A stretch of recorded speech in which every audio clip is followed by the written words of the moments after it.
You see a price tag. Then you see a bright red sticker overlapping it, displaying a much lower number. Most of us feel a sudden sense of release, the visceral satisfaction of a rescue. The retailer hasn't actually lowered the value. They dropped the price from a number. They invented it specifically to trigger that biological response.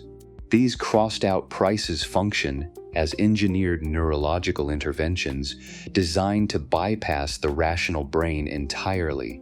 Priya tracked every dollar in a color-coded spreadsheet.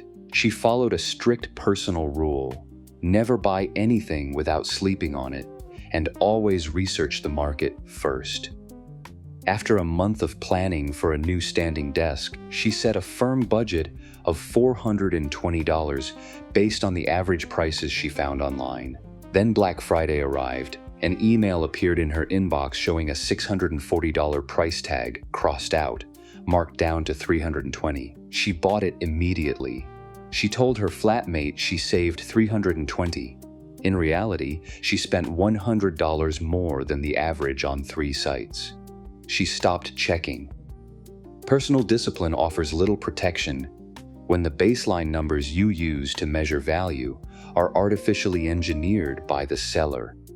In 1974, Amos Tversky and Daniel Kahneman used a simple experiment to prove how easily the human brain is tethered to random data. Participants watched a wheel of fortune land on a random number, either 10 or 65. Immediately after, they were asked to estimate the percentage of African nations in the UN. Those who saw 65 gave significantly higher estimates than those who saw 10. A completely arbitrary number had pulled their logic toward it.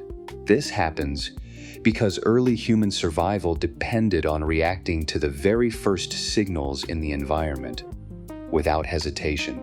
This is anchoring. It is a cognitive bias where the first number encountered becomes the reference point for every judgment that follows. We are applying a prehistoric survival mechanism to interpret modern commercial data. Retailers map this bias into physical stores.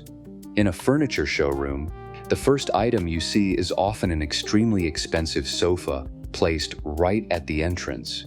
That exposure recalibrates your scale. A $3,200 anchor makes a $900 table feel inexpensive. Digital pricing uses the same method. A high-priced enterprise tier acts as a decoy to make the mid-tier look reasonable.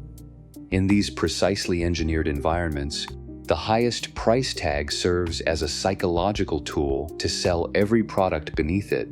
This behavior extends into social environments.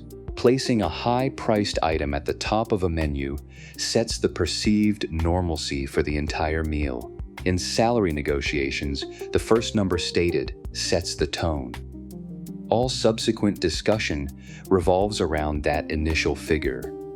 No matter how arbitrary it might be, whoever provides the first number usually controls the boundaries of the discussion. Over decades, following anchors can lead to significant overspending. Small biased choices on everyday items compound into a substantial financial gap.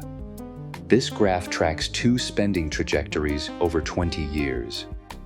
The gap between the person who accepts anchors and the person who researches baselines represents what we call the invisible deficit. This type of financial loss is difficult to detect because it triggers the same chemical reward in the brain as saving money.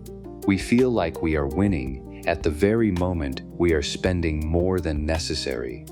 Falling for an anchor is a predictable exploit of human biology, not a lack of intelligence. To break the bias, you have to force a mental reframe. Valulate the purchase as if the original crossed-out number never existed.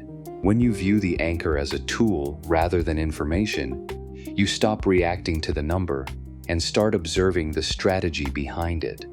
This is just one way a single number can influence a choice. It makes you wonder how many other decisions you've made today were actually guided by the first signal you saw. If you enjoyed this explanation, subscribe for more psychology-based money insights.